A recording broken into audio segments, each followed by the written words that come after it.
저는 시 92편으로 참 좋다, 하나님께 예배 드리는 것이라는 제목으로 말씀을 전하겠습니다. 한번 따라 할까요? 참 좋다, 하나님께 예배 드리는 것이. 시 92편은요 150편의 시편 중에 유일하게 안식일에 찬송시라는 표제가 붙어 있어요. 그래서 본문으로 들어가기 전에 안식일을 좀 볼게요. 창세기에서요 거룩이라는 단어가 많이 나올 것 같지만 유일한 곳은요 안식일이 언급된 창세기 2장이에요. 그래서 창세기 2장 2절에서 3절 이렇게 되어 있습니다. 하나님이 지으시던 일이 일곱째 날에 이를 때 마치니 그 지으시던 일이 다음으로 일곱째 날에 안식하시니라.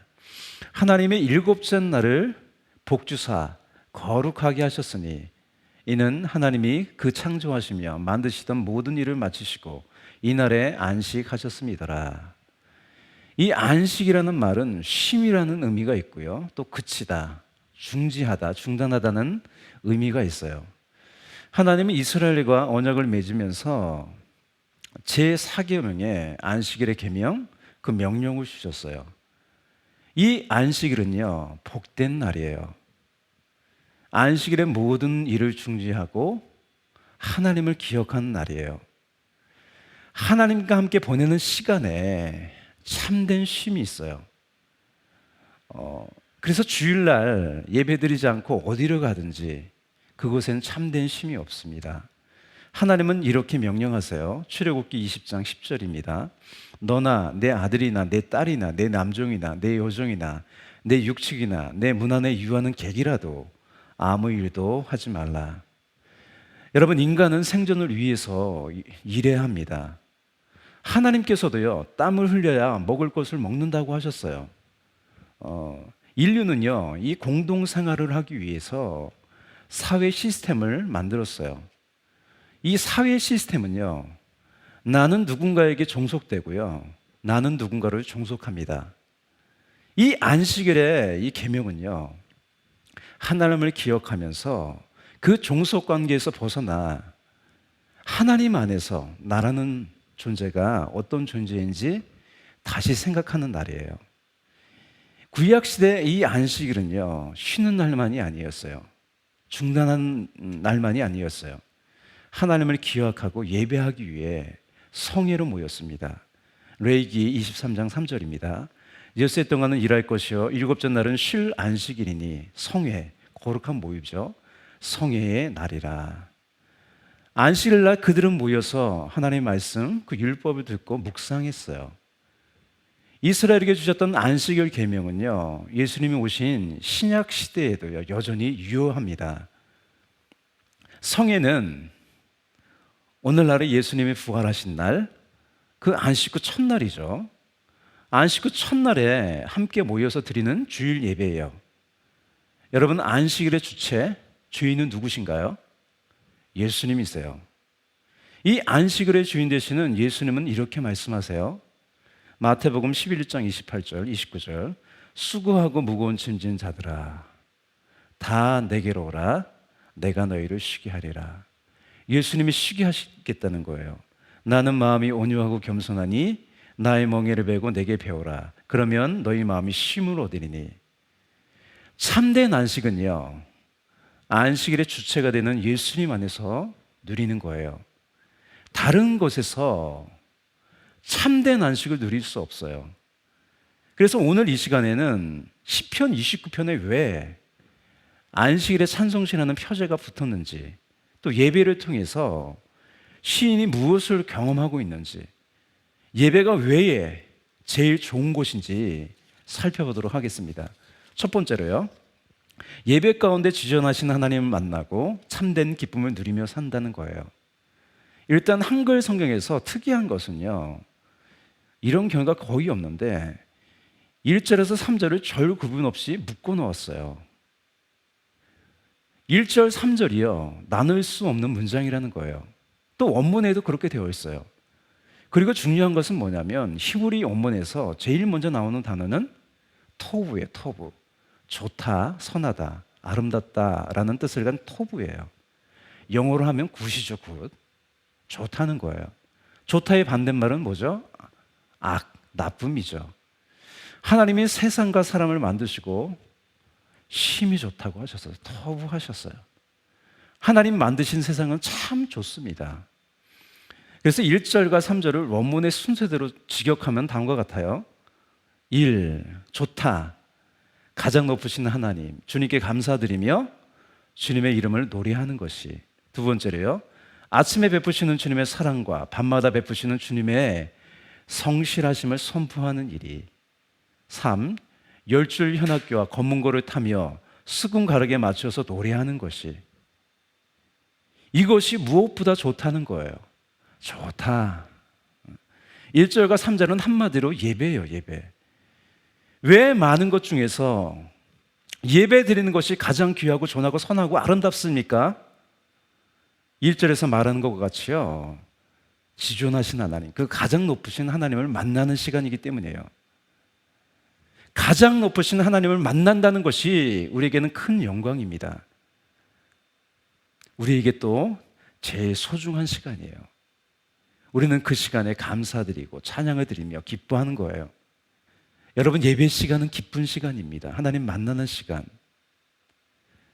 우리가 그 기쁨 있는 사람은요, 어떤 어려움을 당해도 절망하지 않아요.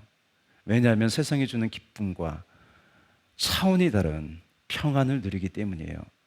여러분, 그리스도인들의 트레이드 마크는요, 기쁨이에요, 기쁨. 환난 중에도 기뻐한대요. 그 기쁨이 얼마나 큰지, 어떤 일을 당해도 기뻐한대요. 여러분, 하나님 만나는 예배는 의무가 아니에요. 특권이고 축복입니다. 예배는 감격의 시간이고요.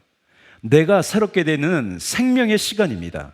그러므로 하나님을 예배하는 시간이 가장 귀한 시간이며 어떤 일보다 가장 의미 있는 일이에요. 하나님과 함께하며 내가 누구인지, 내가 존재하는 이유를 알게 되는 시간이에요. 또 하나님을 예배하는 것이 왜 좋습니까? 1절에서 3절 뒷부분이에요. 아침에 주의 인자하심을 나타내며 밤마다 주의 성실하심을 베품이 좋으니이다. 이 말씀에 하나님의 대표적인 성품 두 가지가 나와요. 인자하심은 헤세드고 성실하심 또는 진실하심은 에메트예요. 에메트. 시인이 아침에 주의 인자하심을 나타내며 밤마다 주의 성실하심을 베품이 좋으니이다 라고 하는 것은요, 날마다 일상 가운데 그 하나님의 인자하심과 하나님의 성실하심을 경험했기 때문이에요.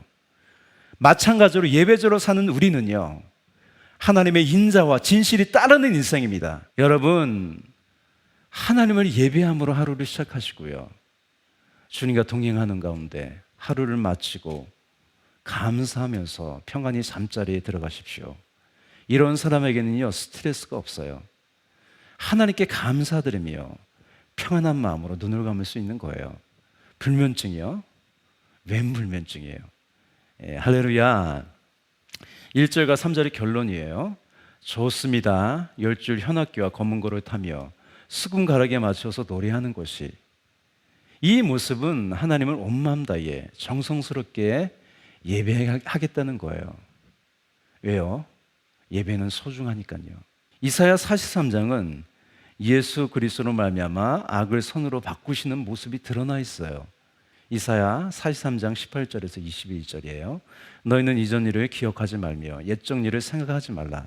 보라, 내가 새 일을 행하리니 이제 나타낼 것이라. 너희가 그것을 알지 못하겠느냐. 정녕 내가 광야의 길과 사막의 강을 내리니 장차 들짐승 곧 시랑과 및 타조도 나를 존경할 것은 내가 광야의 물들을 사막의 강들을 내어 내 백성 나의 택한 자로 마시게 할 것임이라. 이 백성은 내가 나를 위하여 지었나니 나의 찬송을 부르게 하려 함이라. 여러분, 이 말씀은 예수 그리스도로 말미암아 실현됐습니다. 하나님의 사람을 만드신 목적은요, 나의 찬송을 부르게 하는 것이에요. 즉, 자신의 영원한 생명과 은혜를 나눠주시기 위함이에요. 여러분, 아무나 하나님을 찬양할 수 없어요. 하나님의 사람으로 회복된 사람이 부를 수 있는 거예요. 하나님의 은혜를 경험한 사람이 부르는 거예요. 그러므로 가장 높으신 하나님을 찬양하는 것이 나에게 가장 기쁘고 즐거운 시간입니다. 날마다 하나님을 만나고 예배하는 가운데 찬양과 감사는 더욱더 깊어지고 하나님을 예배해 드리는 것이 삶의 가장 큰 귀한 목적이 되는 거예요. 사람들이 나에게 너 왜 사냐 물어보면 우리는 어떻게 대답해야 돼요? 나는 하나님을 예배 드리려고 산다고 대답합니다. 다 같이 따라할까요? 나는 하나님을 예배하며 산다. 두 번째로요, 영원한 진리를 깨닫고 흔들리지 않는다는 거예요. 4절입니다. 여호와여 주께서 행하신 일로 나를 기쁘게 하였으니 주의 손이 행하신 일로 말미암아 내가 높이 외치리이다. 예배는요, 하나님과의 사귐, 교제예요. 사람 사이에도 교제를 나누면 나눌수록 더 깊이 알게 되듯이요, 하나님이 어떤 분이신지 점점 알게 되는 거예요. 더욱 놀라는 것은 뭐냐면 이 지존하신 하나님이 직접 나와 관계된 분이라는 사실이에요. 그래서 4절에서 이렇게 되어 있죠. 여호와여 주께서 행하신 일로 나를 기쁘게 하였으니 주의 행하신 일로 말미암아 내가 높이 외치리이다. 하나님은요, 객관적인 하나님만이 아니에요. 나의 모든 것을 아시며 나와 밀접하게 관계된 분이라는 거예요. 여러분, 하나님의 주특기가 뭔지 아세요? 깜짝 놀라게 하는 거예요. 여러분, 홍해의 바닷길을 열으셨어요. 사람들은 어떻겠어요? 전율했겠죠. 또 하나님이 얼마나 세심하신지, 정확하신지 우리가 놀라죠. 그래서 하나님은 나의 머리털 하나까지라도 아시는 하나님이라고 했어요. 이거 과장 아닙니다. 진짜 그래요. 여러분, 하나님을 경험하면요, 얼마나 그분이 완전하시고 정확하신 분인지 알게 돼요. 여러분, 세상을 만든 거 보면 알잖아요. 그렇죠? 하나님은요, 처음부터 끝까지 철두철미하세요. 하나님을 모르는 세상 사람들은요, 세상 법칙을 조금 발견함으로 그것을 진리라고 해요. 맞는 얘기죠. 그런데 그것은요, 마치 겉만 알고요, 알맹이를 모르는 것 같은 거예요. 만드신 분이 진짜예요. 만드신 분이 진짜예요. 5절을 보면요, 하나님은 인간의 생각을 뛰어넘는 크고 깊으신 분이에요. 이렇게 되어 있어요. 여호와여 주께서 행하신 일이 어찌 그리 크신지요. 주의 생각이 매우 깊으시니이다. 어리석은 자도 알지 못하며 무지한 자도 이를 깨닫지 못하나이다. 또 예레미야 33장 3절이에요. 너는 내게 부르짖으라. 내가 내게 응답하겠고 내가 알지 못하는 크고 은밀한 일을 내게 보이리라. 할렐루야. 여러분, 기억하십시오. 나의 문제는 하나님에게 문제가 되지 않아요. 우리는 하나님과 관계된 하나님에 있는 사람이에요. 나는 하나님에 있는 사람이에요. 할렐루야. 반대로 어리석은 자는 누구예요? 하나님을 모르는 자예요. 시편 14편 1절이에요. 어리석은 자는 그 마음에 이르기를 하나님이 없다 하는도다. 그들은 부패하고 그 행실이 가증하니 선을 행하는 자가 없도다. 여러분, 아무리 많이 배웠다 해도요, 하나님 모르면요, 어리석은 자예요. 하나님을 경외하는 것이, 섬기는 것이, 사랑하는 것이 지혜의 근본입니다. 시인은 더 나아가 진리로 사는 사람을 의인이라고 하고요, 그렇지 않은 사람을 악인이라고 합니다. 시편 1편하고 같아요. 그죠? 악인들은 하나님 없이, 하나님과 관계없이 살아가는 사람이에요. 악인들은 풀같이 빠르게 자라고요, 온갖 악을 행하는 자들은 다 잘 되는 것 같아요. 여러분, 풀이 자라는 거 보셨나요? 엄청나게 빠르게 자라죠. 그런데 7절과 9절을 보세요. 이 사람들에 대하여 관계된 세 가지 동사가 나와요. 이렇게 되어 있습니다. 악인들은 풀같이 자라고 악을 행하는 자들은 다 흥흥할지라도 영원히 멸망하리이다. 그 영원한 멸망, 이 샤마드는요, 파괴된다는 거예요. 9절은 이렇게 되어 있어요. 여호와여 주의 원수들은 패망하리이다.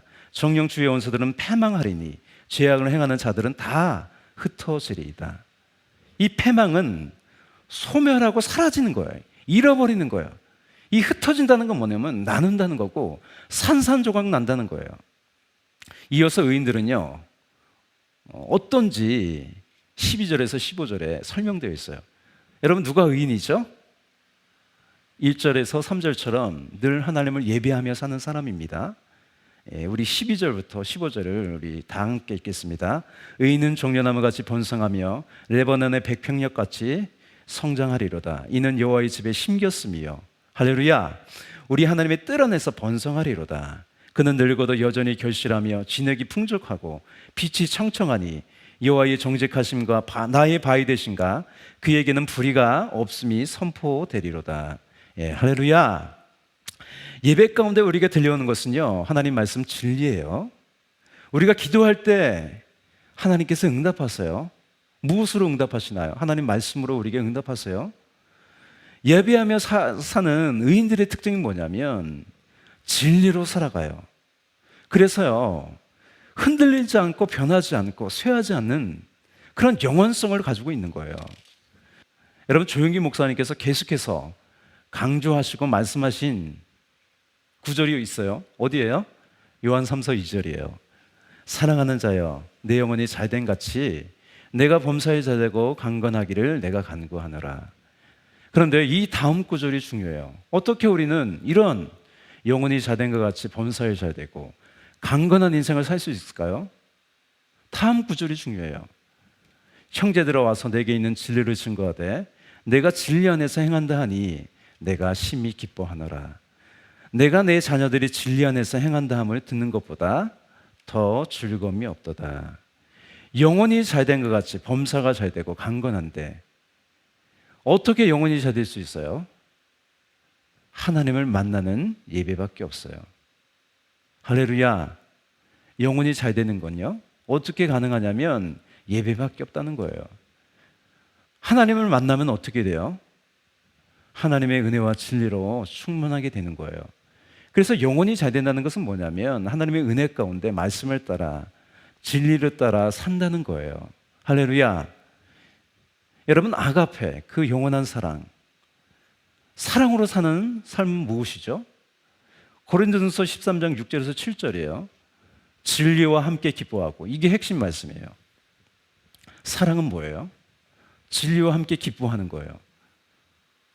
모든 것을 참으며 모든 것을 믿으며 모든 것을 바라며 모든 것을 견디느니라. 진리가 원인이죠. 진리가 없으면 어떻게 참을 수 있어요? 진리가 없으면 어떻게 믿을 수 있어요? 진리가 없으면 어떻게 바랄 수 있어요? 진리가 없으면 어떻게 견딜 수 있어요? 진리로 살아가는 사람, 아가페의 삶이에요. 하나님 말씀, 그 진리를 머금고 사는 여러분이 다 되시기를 축복합니다. 말씀을 정리합니다. 누가 토부의 사람, 참 좋은 사람입니까? 날마다 하나님께 드리는 예배 가운데 그 지존하신 하나님을 만나서 매일 베푸시는 은혜와 인도하시는 진실을, 그 진리를 경험하는 사람입니다.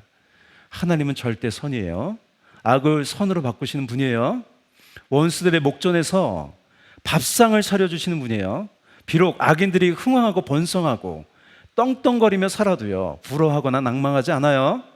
또 내 삶 가운데 불행처럼 보이는 일이 있어도요, 그것이 결론이 아니라 더 큰 은혜를 주시는 과정이라는 것을 우리는 확신합니다. 이런 사람은요, 하나님의 히스토리가 있어요. 그 히스토리가 있는 사람은요, 그 입술에서 찬양이 흘러나오는 거예요. 우리 4절을 다 같이 한번 다시 읽겠습니다. 여호와여, 주께서 행하신 일로 나를 기쁘게 하였으니 주의 손이 행하신 일로 말미암아 내가 높이 외치리이다. 아멘. 예. 그러므로 나 인생의 예배가 답이에요. 하나님을 만나는 예배의 시간이 가장 귀합니다. 시편 27편 4절이에요. 내가 여호와께 청하였던 한 가지 일, 곧 그것을 구하리니. 이 시는 뭘 구하는지 보세요. 곧 나로 내 생전에 여호와의 집에 거하여 여호와의 아름다움을 앙망하며 그 전에서 사모하게 하실 것이라. 예배한다는 거예요. 또 시편 146편 2절이에요. 나의 생전에 여호와를 찬양하며 나의 평생에 내 하나님을 찬송하리로다. 할렐루야. 참 좋다. 무엇이요? 하나님께 예배드리는 것이. 하나님은 좋으십니다. 여러분의 근심과 걱정, 모든 무거운 짐을 다 내려놓고 지존하신 하나님을 바라보십시오. 또 하나님을 향한 찬양과 기도와 말씀 가운데요, 우리와 함께 하십니다. 좋으신 하나님께서 좋은 곳으로 응답해 주십니다. 예, 할렐루야. 우리 기도하겠습니다. 사랑과 은혜가 풍성하신 주님, 하나님을 만나고 찬양하는 예배가 참 좋습니다. 무엇과도 바꿀 수 없습니다. 날마다 예배자로 살기 원하고 그 예배 가운데 들려오는 말씀으로 아버지 흔들리지 않는 인생이 되기를 원합니다. 주님 붙잡아 주옵소서. 오늘도 예배하고 내일도 예배하고 주님 오실 때까지 예배하며 살아가기 원합니다. 주님께 영광 드리며 사는, 찬양하면서 사는 거룩한 인생이 되게 하여 주시옵소서. 감사하고 찬양하며 예수님의 이름으로 기도합니다. 아멘.